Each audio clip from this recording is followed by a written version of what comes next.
আল্লাহ বলেন আমার শরণ থেকে যে মুখ ফিরায় নিল, আমার বন্দিগি, আমার ইবাদত, আমার হুকুম পালন, আমি তার জীবন করে দেব সংকীর্ণ এবং তার হাসরের ময়দানে উঠাবো অন্ধ।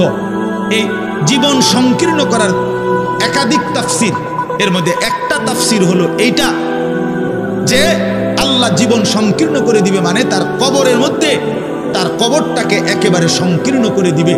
আল্লাহ রসুল বলছে নাফরমানের কবর রাইখা যখন ফেরেশতা চলে যাবে, কবর ডান পাশের মাটি তারে একটা চাপ দিবে বাম দিকে, বাম দিকের মাটি এক ডান দিকে, আল্লাহর কসম ডান পাশের হাড্ডি পাঁজর ভাঙ্গা ডান দিকে বাম দিকে চলে যাবে, বাম দিকের হাড্ডি পাঁজর ভাঙ্গা।